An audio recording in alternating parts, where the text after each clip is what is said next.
everybody and welcome back to Travel 101. Today I'm here to talk to you about the transit visa in China. This is the free visa for the 24-hour, 72-hour and 144-hour visas.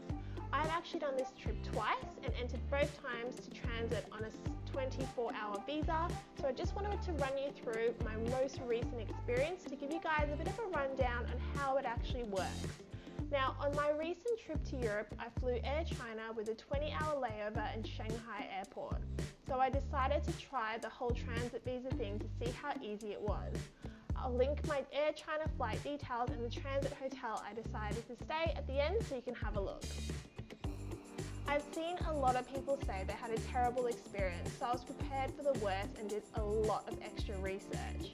I've now done this twice as mentioned, and both times it actually was so seamless I couldn't believe how easy it was. So here are a key few points to consider before booking your flight including a transit. First of all, you must have a valid passport from an approved country. These countries are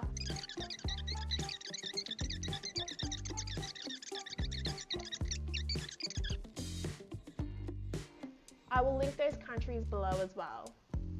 You must also have a minimum of 6 months left on your passport, and most importantly, you must be transiting and going to a third country.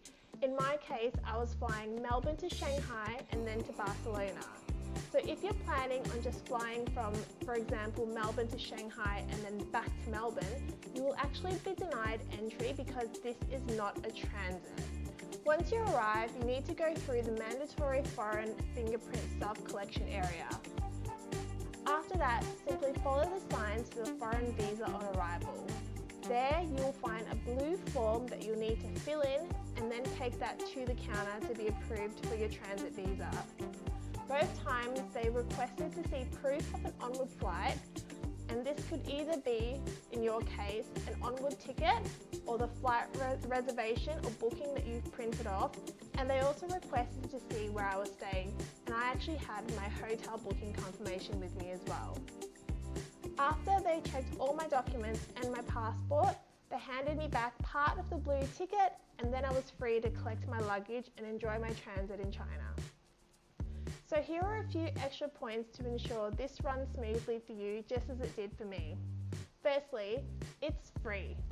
Do not pay anyone for this visa. If you see anything online, do not pay. This is a completely free visa.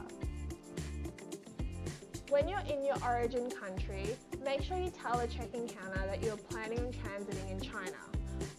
I personally don't know if this makes any difference, but I have read on a lot of blogs that this is something that you should do.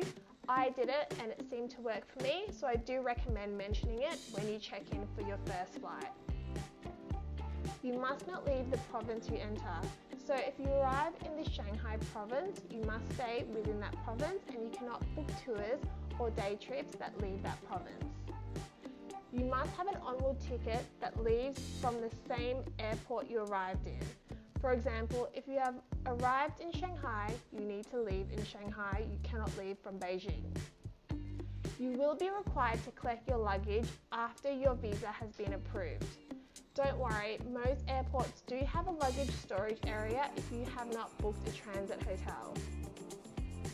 You must register with the local police if you are staying with a friend or a family member. If you're staying at a hotel, they will actually register you with the police so you don't have to locate them. On a side note, please be aware that English is not very fluent in China. We found getting directions around the airport, especially locating our shuttle bus, a little bit tricky. So I would recommend, if you're planning to get a taxi, to actually have your hotel details printed and translated in Chinese before you arrive in China. I personally found a lot of taxi drivers do not speak English, and from one personal experience, it didn't go very well. But overall, the process was very seamless to get the visa.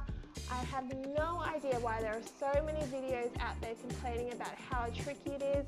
If you do your research and you bring all the documentation that I've mentioned in this video, you will have no problems transiting and enjoying a little bit of extra time in China.